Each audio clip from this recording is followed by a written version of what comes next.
I think the easiest way for me to talk about the music of WorldService Project is definitely to talk about the different individual members' tastes and where they've come from in terms of their musical education and what they've been listening to.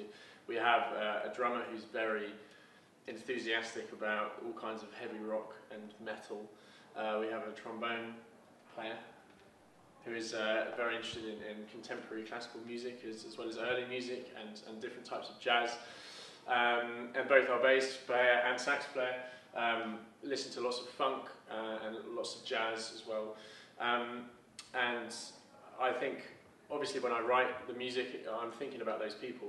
You know, we're a collective unit and we're playing together, and the arrangements come together as an ensemble. So when I'm writing, I'm thinking about what kind of sound that person is going to create, and how the tunes can reflect all of those different little musical experiences that we've had as individuals.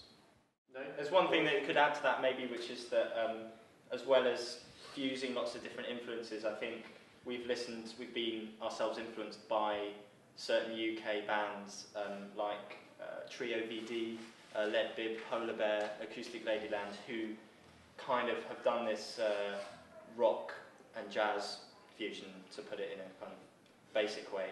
And so we've listened to them a lot and sort of trying to take on what they do as well as adding in what we bring individually.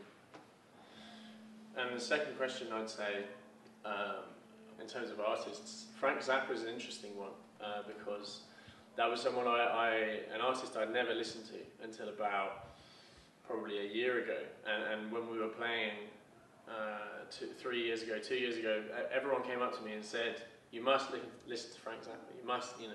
And I just hadn't. So somehow I'd reached that point without having listened to it. But now, having heard it, it's, you know, obviously that's an incredible influence and set of albums and music and influences on my music. In terms of jazz, I'd say Charles Mingus would be the biggest compositional influence for me. Just that kind of fury and kind of collective sort of vibe that you get from things like the Mingus Big Band, but also those earlier Mingus ensembles through the 60s.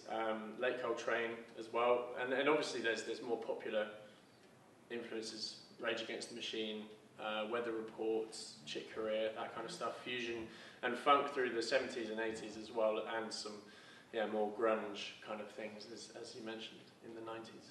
And also, we mentioned kind of contemporary classical music, and I think people like Stravinsky and Messiaen and Bartók, we both studied a lot together at university, and I think it's an important part of your writing, the kind of intricate, rhythmic 20th century classical music. Yeah, Stravinsky and Messiaen, and there's sort of harmonic complexity mixed with challenging your audience's interpretation and expectations of music. That's something I find very interesting.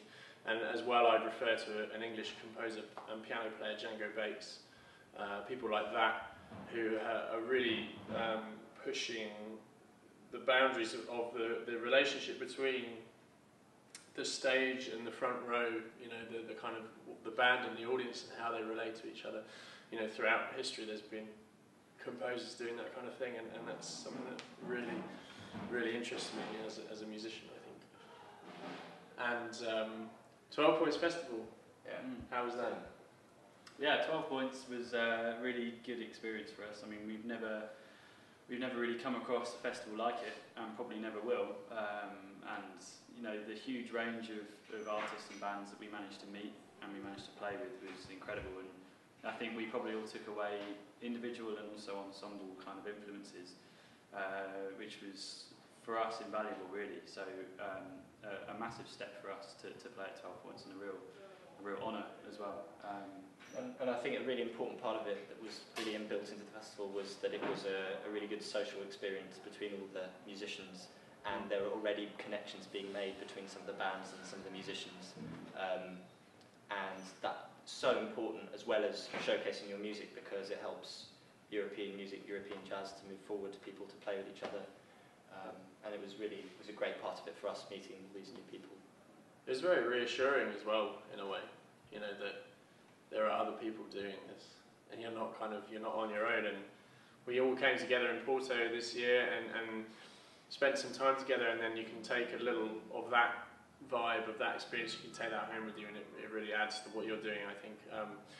And for us, we've developed a project called Match and Fuse, which is kind of trying to do some similar things and match up musicians from around Europe. We're running a festival every year now as then, so 12 Points for me is the idol, the people that we're looking up to, because they're doing fantastic things across Europe, and that's something that we want to continue and to help and strive towards.